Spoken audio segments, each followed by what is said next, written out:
O'zbekiston chempion!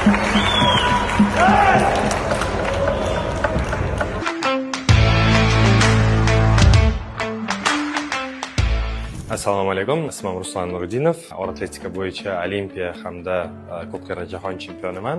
Biz hozir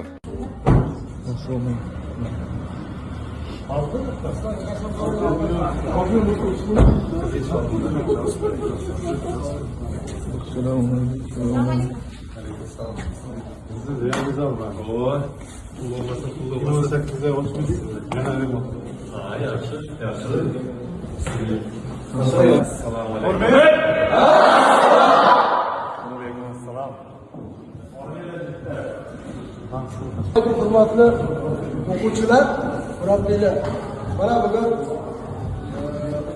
O'zbekistonda xizmat ko'rsatgan sportchi, O'zbekiston iftixori unvoni sohibi, Olimpiada o'yinlari chempioni, jahon chempioni, rekordchisi, Osiyo o'yinlari chempioni Ruslan Nuriddinov tashrif qildi.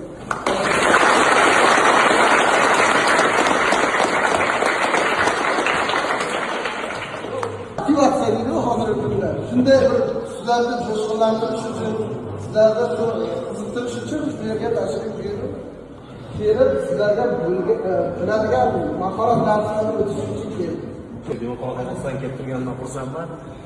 Umuman olganda birinchi marta kelishim ko'z zavqlanyapti, chunki ba'zi joylarga borasiz, shtangistlar kamroq, to'g'risi. Shtangistlar kamroq. Bu yerga har bitta joyga kirsam, shtangistlar qatori ko'pgina. Endi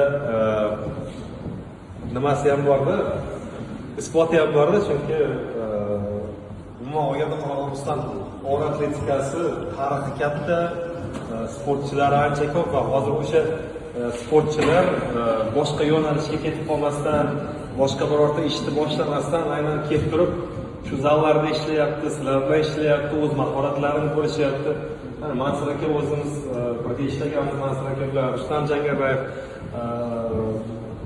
hozir bilasizlar, xabaringlar bor, terma jamoa bosh murabbiyi Bahrom aka Menjibayev, Otajon aka bilan birga ishlaganmiz. To'g'ri, biz sportsmen bo'lmaganimiz payt, lekin metodist bo'lib, trener bo'lib ishlagan ro'rda birga ishlaganmiz.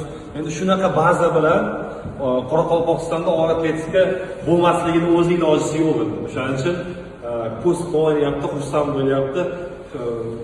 Qayerga bormay, hozir ro'rga ham Olimpiya zaxirasiga qo'ysalar, ishlarga hozirga ham yordam berishga harakat qilaman va shunaqa istagim bilan shu narsani sevib yuraveringlar va shu narsadan qolaman va